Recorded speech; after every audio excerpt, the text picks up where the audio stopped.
जय Hind students. Business mathematics and statics का must important questions देख लीजिए, जो कि एग्ज़ाम के लिए काफ़ी महत्वपूर्ण है। ठीक है, सभी के सभी महत्वपूर्ण प्रश्नों को इसमें हमने शामिल किया है। एक बार इसको देख लीजिए और यथासंभव जल्द से जल्द अपने गेस्ट पेपर से हो, किताब से हो, इन सभी टॉपिक को क्लियर कर लीजिए। पहला जो इम्पोर्टेंट क्वेश्चन है, सांख्यिकी को परिभाषित करें एवं इसके क्षेत्रों का वर्णन करें। ठीक है, सांख्यिकी के बारे में आपको जान लेना है, फिर इसके क्षेत्र को भी ध्यान से पढ़ लेना है। जो सांख्यिकी क्या है, उसका क्षेत्र क्या होता है। फिर दूसरा है केंद्रीय प्रवृत्ति की माप क्या है। माध्य को एक आदर्श केंद्रीय प्रवृत्ति की माप क्यों कहते हैं, बताइए। देखिए, क्वेश्चंस को घुमा फिरा के पूछ सकते। केंद्रीय प्रवृत्ति की माप क्या है। केंद्रीय प्रवृत्ति की 3 माप होते हैं, माध्य, माध्यिका और बहुलक। ठीक है, तो इसमें आपको माध्य के बारे में भी पढ़ना है, माध्यिका के बारे में भी पढ़ना है और बहुलक के बारे में भी पढ़ना है। उसकी विशेषताओं को देखना है, उसके गुण और दोष को देखना है, माध्य का भी, माध्यिका का भी और बहुलक का भी। अब ये देखिए, इसमें एक पॉइंट जो है, जो माध्य को एक आदर्श केंद्रीय प्रवृत्ति की माप क्यों कहते हैं। तो इसका मतलब हुआ, जो माध्य को आदर्श केंद्रीय प्रवृत्ति की माप कहा जाता है। लेकिन क्यों कहा जाता है, आपसे यह पूछा जा रहा है। तो आपको माध्य, माध्यिका, बहुलक तीनों के बारे में लिखना है, उसके विशेषता को वर्णन करना है, उसके दोष को वर्णन करना है। ठीक है, फिर आपको देना है कारण, जो माध्य को आदर्श केंद्रीय प्रवृत्ति की माप क्यों कहते हैं। ठीक है, या इसमें देखिए एक इंक्लूड हमने कर दिया, केंद्रीय प्रवृत्ति के विभिन्न मापों का वर्णन करें। विभिन्न माप माध्य, माध्यिका, बहुलक होता है, जो आपको वर्णन करें। ट्रू और फॉल्स में हमने बताया था, केंद्रीय प्रवृत्ति के 3 माप होते हैं, माध्य, माध्यिका और बहुलक। ये आपको पता ही होगा। ठीक है, 2 ट्रू और फॉल्स का वीडियो अपलोड हो चुका है। हम 1-2 वीडियो और अपलोड करने की कोशिश करेंगे। प्रीवियस ईयर क्वेश्चंस को भी हम कराने की कोशिश करेंगे। इसमें थ्योरी से ज़्यादा इम्पोर्टेंट है प्रैक्टिकल। मैं बता रहा हूँ, थ्योरी से ज़्यादा इम्पोर्टेंट है प्रैक्टिकल। प्रैक्टिकल कभी कभी 6 क्वेश्चंस पूछ दिया है, तो आपके लिए 3 ही बचा थ्योरी। ठीक है, और मैथ में थोड़ा थ्योरी लिखना थोड़ा कठिन है। ठीक है, तो जिन्होंने आज तक मैथमेटिक्स नहीं ही पढ़ा है, तो उनसे तो अब प्रैक्टिकल संभव नहीं है।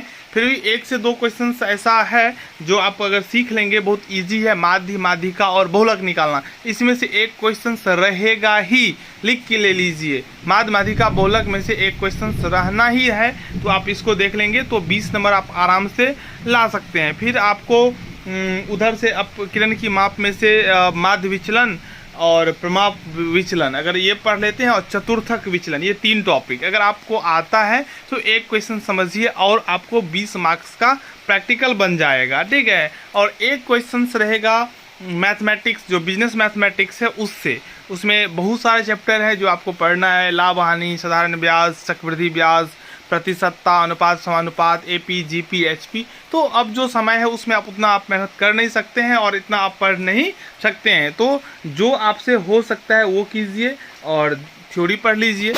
चलिए, तीसरा जो है वो है निर्देशांक किसे कहते हैं, इसे कैसे निर्मित किया जाता है। ठीक है, निर्देशांक क्या होता है, इसे कैसे बनाया जाता है। चौथा है अपकिरण से आप क्या समझते हैं। अपकिरण के उद्देश्य, अपकिरण ज्ञात करने की विभिन्न रीतियों का वर्णन करें।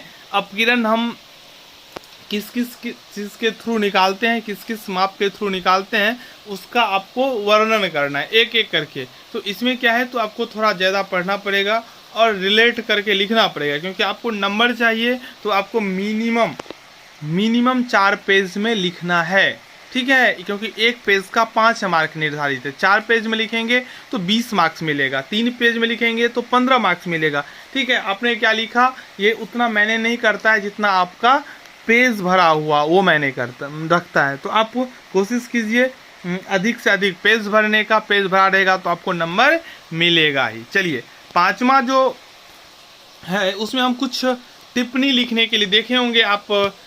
अभी भी टिप्पणी लिखने के लिए किसी 2 पे 4-5 दे देगा, 3 दे देगा, किसी 2 को आपको टिप्पणी करने के लिए बोलेगा। इसमें समंक एवं समंक के प्रकार, प्रमाप विचलन, तो प्रमाप विचलन आप अपकिरण के माप में भी आप देखेंगे। फिर चतुर्थक विचलन, क्वार्टर डेविएशन, ये भी अपकिरण के माप में आ जाता है। आगे है उपभोक्ता मूल्य सूचकांक और विषमता। ठीक है, कार्ल पियर्सन और बॉले का विषमता गुणांक, जिन्होंने प्रैक्टिकल बनाया होगा उन्हें पता होगा। फिर बिंदु रेखीय प्रदर्शन के लाभ, ये टॉपिक आप इतना जरूर कवर कर लीजिएगा, ठीक है। छोटा छोटा टॉपिक है, आपको इसमें 1.5 पेज 2 पेज लिखना है, इससे ज़्यादा नहीं लिखना है एक पर। और आपको अगर ये टिप्पणी पता होगा तो आप पीछे भी आप क्या कर सकते हैं, लिख सकते हैं। माध्य को देख लेंगे, माध्यिका को देख लेंगे, बहुलक को देख लेंगे, प्रमाप विचलन को देख लेंगे, माध्य विचलन को देख लेंगे, समांतर श्रेणी, गुणोत्तर श्रेणी, इस सब को देख लीजिएगा, ठीक है। एक बार अपने गेस पे पढ़ लीजिएगा, वहाँ पे आप अपने मन से लिख दीजिएगा।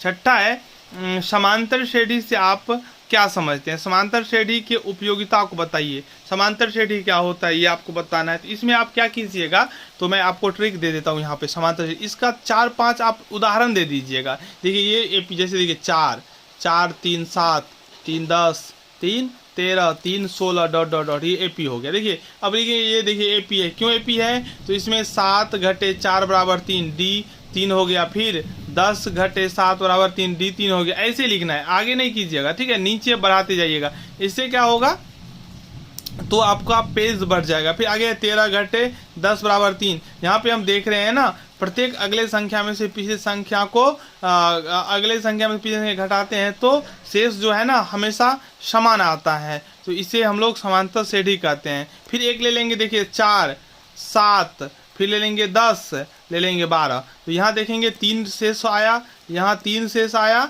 यहाँ पे 2 शेष आया, तो हम कह सकते हैं यह एपी में नहीं है। तो आप ऐसे करके पेज को क्या कर सकते हैं, तो भर सकते हैं, ठीक है। तो मैं आपको वो ट्रिक भी बता दिया कि पेज कैसे बनेगा। उदाहरण देखिए, अगला है वर्गीकरण की परिभाषा दीजिए, इसके प्रकारों का वर्णन करें, इसके उद्देश्यों का वर्णन करें, उद्देश्यों को लिखें। तो आप एक बार वर्गीकरण और सारणीयन को भी देख लीजिएगा। वर्गीकरण और सारणीयन, इसमें से एक क्वेश्चन होना चाहिए। पहले तो हमने सारणीयन को लिखा, फिर सोचे चलो सारणीयन छोड़ देते हैं, वर्गीकरण। तो आप इन दोनों को एक बार देख लीजिए, पढ़ने में क्या जाता है, पढ़ा रहेगा तो कहीं ना कहीं काम ही आएगा। चलिए 8वां प्रश्न है, चतुर्थक विचलन क्या है, इसके गुण दोष का वर्णन करें। चतुर्थक विचलन क्या है ये पूछ रहा है, इसके गुण और दोष। चतुर्थक विचलन जो होता है, निम्न चतुर्थक जो होता है वो होता है Q1, उच्च चतुर्थक जो होता है वो होता है Q3। तो आप Q1 के बारे में, Q3 के बारे में आप तो इसमें तो फार्मूला भी लिख सकते हैं, 3 इंडिविजुअल सीरीज के लिए, डिस्क्रीट सीरीज के लिए और कंटिन्यूस सीरीज के लिए। इसके लिए भी आप फार्मूला लिख देंगे तो 2 पेज 1 पेज फार्मूला ही आ जाएगा। तो इस प्रकार से आपको क्या होगा, तो फार्मूला याद हो जाएगा, तो क्वेश्चन भी बन जाएगा और साथ ही साथ आप थ्योरी भी लिख सकते हैं। तो बिजनेस स्टैटिस्टिक्स एंड मैथमेटिक्स से मेरे अकॉर्डिंग इतना ही भी क्वेश्चन हो सकता है जो मैंने आप लोगों को बता दिया। आप लोगों को अच्छा लगा हो तो वीडियो को जरूर लाइक कर दें। चैनल को सब्सक्राइब अभी तक नहीं किए हैं तो चैनल को जरूर सब्सक्राइब कर लें। पार्ट 1 नहीं, पार्ट 3 में भी यह चैनल आपको मदद पहुंचाएगा, ठीक है। और अपने फ्रेंड से जरूर इन्हें शेयर करें ताकि हर एक सेंटर पर ये जितने भी छात्र छात्राएँ परीक्षा दे रही होंगी उनको यह चैनल के बारे में पता हो। यह तभी संभव है जब आप लोग दिल से शेयर करेंगे। तो जब हम आपके लिए इतना मेहनत कर रहे हैं तो एक शेयर बनता है, तो आप लोग शेयर जरूर कीजिए, चैनल को जरूर सब्सक्राइब कीजिए। धन्यवाद।